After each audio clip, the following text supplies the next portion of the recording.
Bye.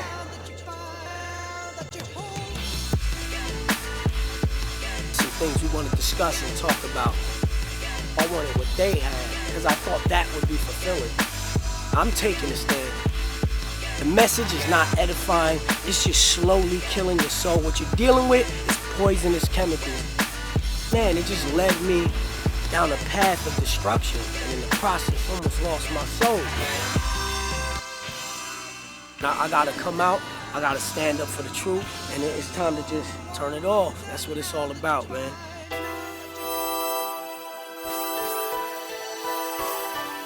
Let's go. Do what it is, good people. It's your man Triple B, aka Datin, representing Podium Presents Tee-Wyla Music and the Turn It Off campaign. And basically what the Turn It Off campaign is, we're just a group of young men and women that aren't afraid to stand up for what we believe in. We're not afraid to stand up for the truth, and we're not afraid to take a stand against these people that are pumping lies and poison into the minds of our generation. So that's basically what the Turn It Off campaign is about. And right now, today, what we're doing is we here by this dumpster. I got a car full of boxes that's full of my old secular CDs that been locked away in my closet for a while.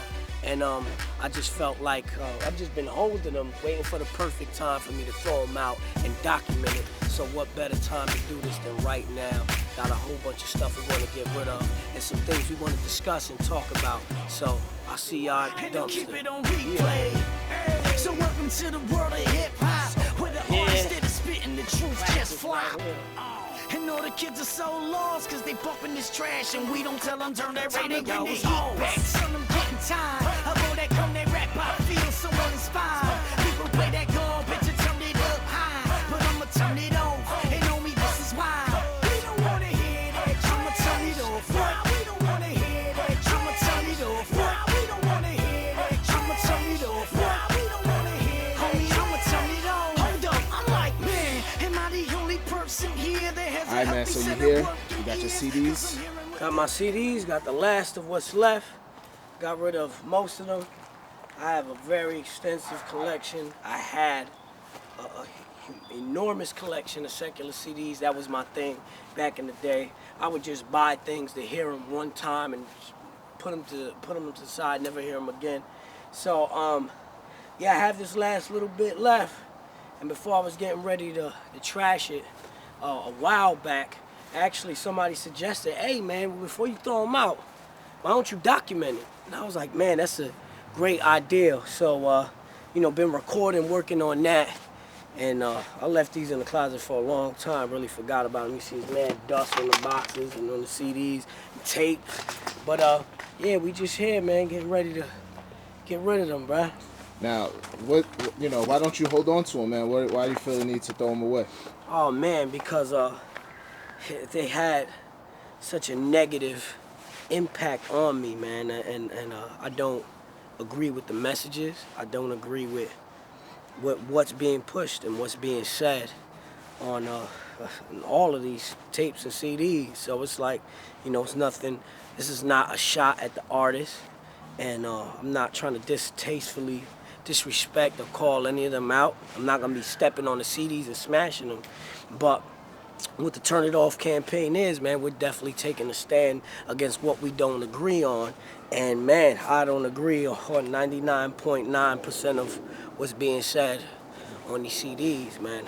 You watch interviews with the rappers, and the first thing they say is, man, you know, when you approach them with, your music is having a negative impact and misleading the kids, the disclaimer is, well, hey, I'm not a role model. It's not my job to raise these kids. It's the parents' job. So if they're led astray, that's the parents' fault. I'm just an entertainer. But now, that's fine and dandy, but now I'm one saying, I'm taking a stand, and I'm telling y'all that it has been misleading to me. And what's your excuse for someone like me? You know, I thank God that I had both parents in my life, my mother, my father. I wasn't raised as a Christian, but they instilled morals into me, tried to show me right from wrong. And they set a good example of making an honest living and working hard. So, you know, yeah, I took advice from them, but growing up, you know, the picture of success was the rappers. They had the cars, the jewelry, the new clothes, the women. And you turn on the TV and you look at these cats rapping, and they have it all. And then I look at mommy and daddy, and mommy and daddy are struggling to pay the bills. So I'm like, okay, who am I going to take advice from?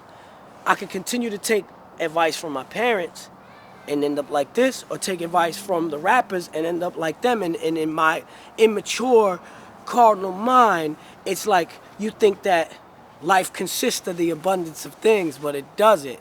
So my parents were fine and happy with their life, and there was food on the table and all that. But it's like my greed, I wanted more. I wanted what they had because I thought that would be fulfilling. So, man, I started taking advice from all these cats, man. You know, people read the Bible, and my Bible was stuff like Reasonable Doubt and Illmatic. These were my teachers. These are the cats I took advice from. And I would look at cats like Nas, who said he never worked a day in his life. He went straight to rapping. So I'm like, what's the point, man? I could get on too. I started rapping. And you know what? I saw how they were successful. So I started to rap the way they rap because I thought that, you know, that would be the way. And then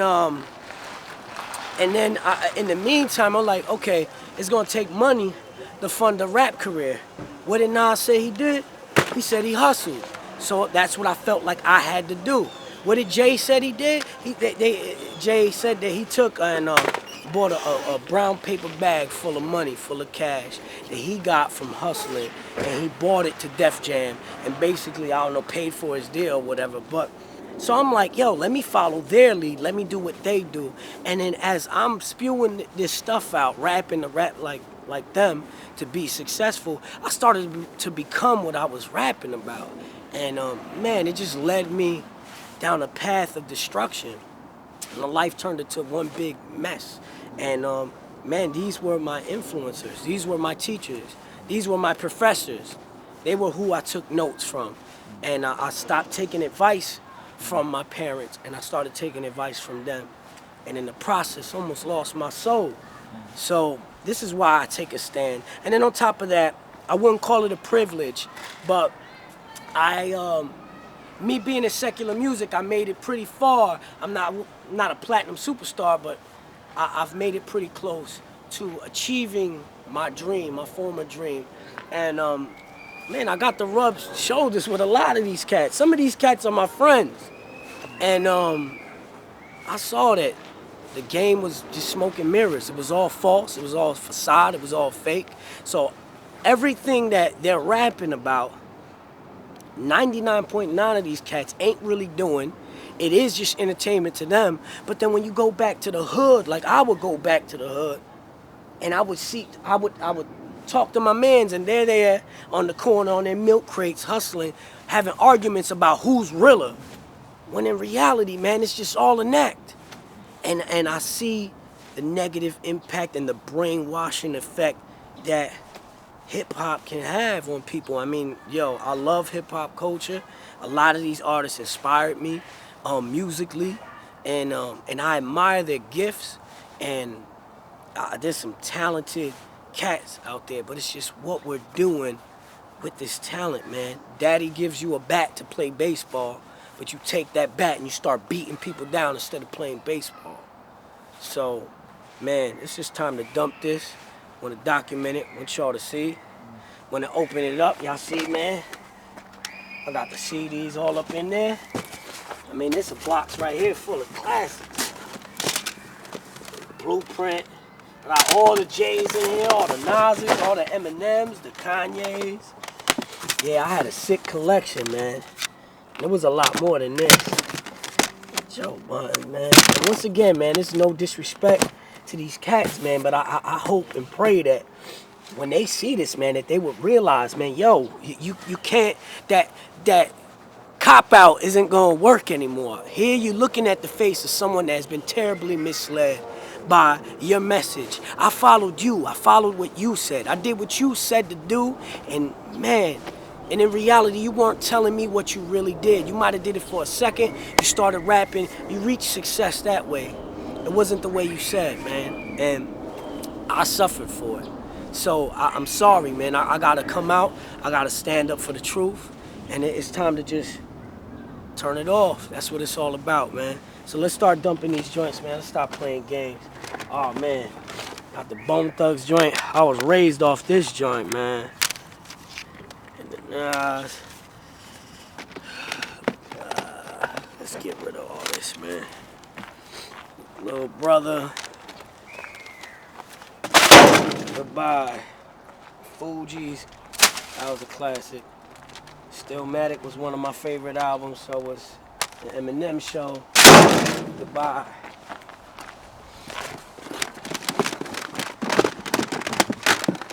Man, I was a tape dude for a long time too, man. Shit, I got mad tapes.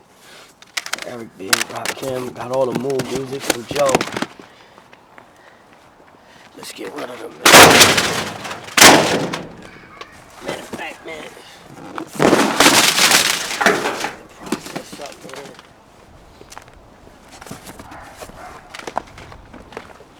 Got some hip hop DVDs, even the video games, man.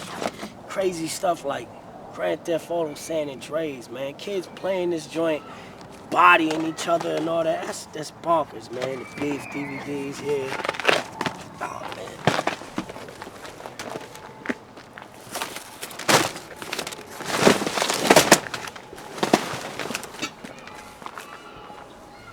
All of that stuff. Let's see what we got in here. Oh, man. Cannabis, Sticky Fingers, Pun. Man, I had it all, man. Busy Bone. I was heavily influenced by Bone Thugs and Harmony. They were my favorite group. Nas was my favorite rapper. MJ, Mos Def, Kweli and them. Not anymore. We don't want to hear that trash.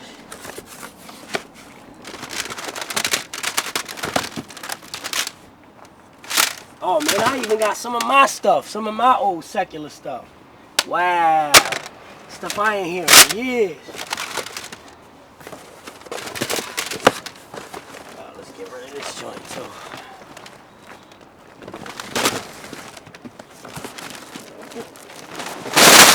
Goodbye.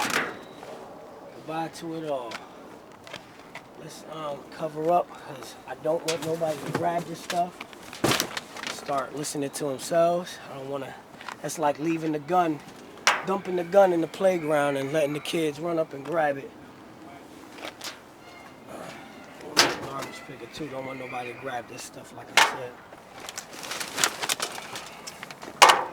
I'll find something to cover it up. That's what we're gonna do. I don't want nobody to start taking the stuff out the trash. But yeah, man, I just encourage y'all, man, if you a believer, dog, and you harboring this stuff and you got this stuff in your closet, man, get rid of this, man. God is not pleased with it. The message is not edifying. It's just slowly killing your soul. What you're dealing with is poisonous chemicals, and the more you deal with it, man, the more it has an effect on you. So, man, take it from me firsthand, man. I'm telling you, the joint fried my brain and really had me brainwashed. These were the cats I was taking sermons from and getting taught by, and man, they ain't do me no good. And they ain't gonna do you no good either, man. So if you harboring this stuff, man, throw it out. It's time to turn it off and tune out the lies, tune into the truth. My name's Triple D, aka Datin. We don't want to hear that trash. Let's turn it off. 1.